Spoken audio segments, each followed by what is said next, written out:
도대체 소부장이 뭔가요? 많은 사람들이 이런 질문을 합니다. 누구는 사람 이름인 줄 알았다고도 하죠. 소부장은 소재, 부품, 장비의 줄임말입니다. 산업기술계의 신조어라고 생각하면 되겠네요. 그렇다면 요즘 왜 이렇게 소부장 삼형제를 찾는 걸까요? 이유는 간단합니다. 우리나라 미래가 걸려있기 때문인데요. 조금 오버하는 것 같나요? 지금 이 영상을 보시면 생각이 달라지실 겁니다. 그렇다면 먼저 소부장이 왜 중요한가에 대해 알아보겠습니다. 모두 집중해주세요. 소부장은 우리 산업의 주춧돌입니다. 주춧돌이 튼튼해야 건축물이 흔들리지 않는 것처럼 소부장 산업이 탄탄하게 구축되어야 우리나라 산업 구조 자체가 달라질 수 있습니다. 더 이상 해외에 흔들리지 않는 강력한 대한민국이 되는 것이죠.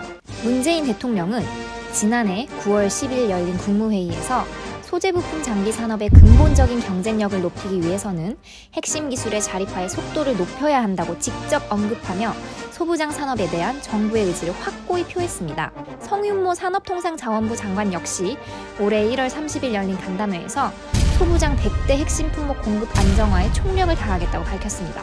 덕분에 산업부를 포함한 관계기관에서는 소부장 삼형제를 위한 적극적인 행보를 펼치고 있습니다. 한국산업기술평가관리원 정량호 제4대 원장 역시 많은 기고와 인터뷰를 통해 소부장의 중요성을 언급합니다.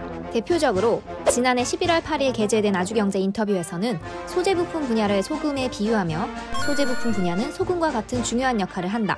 소재 부품 분야의 규모는 크지 않지만 없어서는 안 되는 가장 중요한 기술이라고 언급합니다. 정량호 원장은 임기 초반부터 선진국을 따라잡기 위한 빠른 추종자형 연구개발에서 벗어나 스스로 길을 개척하는 혁신 선도자형 연구개발 추진에 대한 중요성을 강조하기도 했습니다.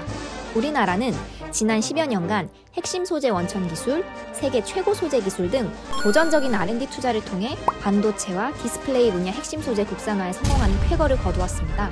산업부가 지난해 1월 발표한 2018년 소재부품 교역 동향에 따르면 우리나라의 소재부품 수출은 2018년 기준으로 3,162억 달러를 기록하기도 했습니다.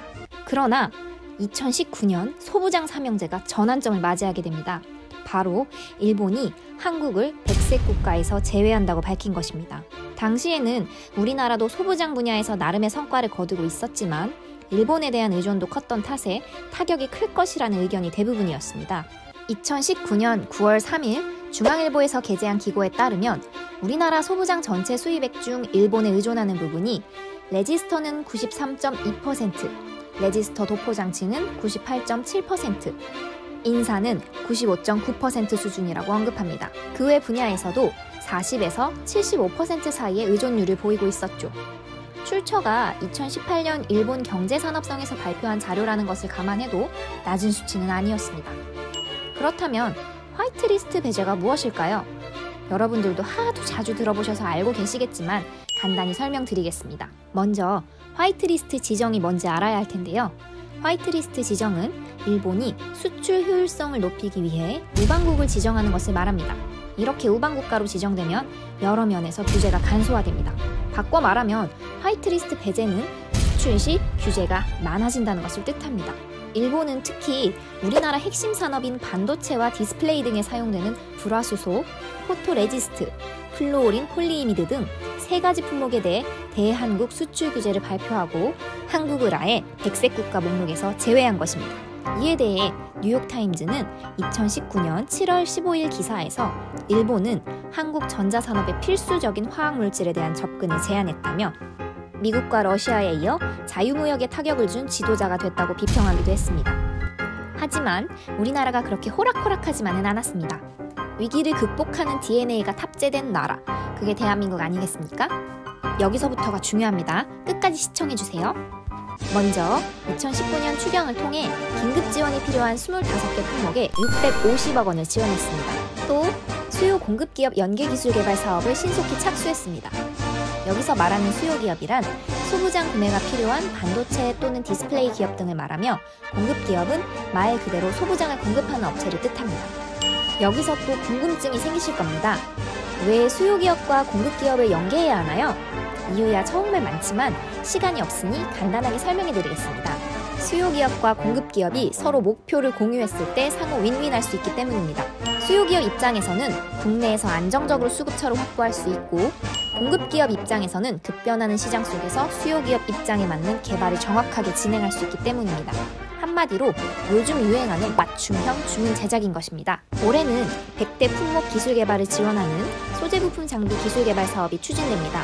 이번 사업은 작년 추경을 통해 지원한 25개 품목에 이어 나머지 100대 품목을 기술 개발 지원하는 내용으로 지난해 8월부터 과제 기획에 착수하여 100여 차례 이상 산업계 전문가와 수요 공급 기업의 의견을 수렴했고 공청회까지 거쳐서 최종 지원 과제를 도출했습니다. 분야와 지원 금액은 반도체 디스플레이에 315억 원, 기계 장비에 546억 원, 금속에 649억 원, 기초화학에 634억 원, 석유탄소에 423억 원으로 나눠집니다. KT 역시 소재부품 기술 개발 사업에서 중추 역할을 하고 있는데요. 지난해 11월 특허 전략원 등 17개 기관과 기술 개발부터 사업화까지 이어달리기 지원을 위한 소부장 R&D 지원단 출범 업무 협약을 체결하기도 했습니다. 이 협약을 바탕으로 각 기관은 역량을 결집하여 R&D 단계에 따라 나눠지는 기관별 단절적인 지원을 탈피하고 소부장 기술 개발 성공을 위한 연계 지원을 강화하고 있습니다. 지금까지 소부장의 정의와 중요성, 소부장의 위기와 이를 타파하기 위한 현황 등을 알아봤습니다. 최근에는 일본의 수출 규제 항목인 불화수소, 포토레지스트, 플루오린 폴리이미드에 대한 공급 안정화를 달성하는 등 성과에 대한 소식도 들리고 있는데요. 역시 대한민국, 한다면 하는 나라네요. 성과에 대한 자세한 내용도 궁금하시죠? 그건 다음 시간에 알려드리도록 하겠습니다. 소부장 시리즈 2편에서는 소부장 사업 목표와 기대 효과, 그리고 소부장 1년 그 후 성과까지 알아보도록 하겠습니다. 모두 구독과 좋아요, 알람 설정 부탁드립니다. 감사합니다.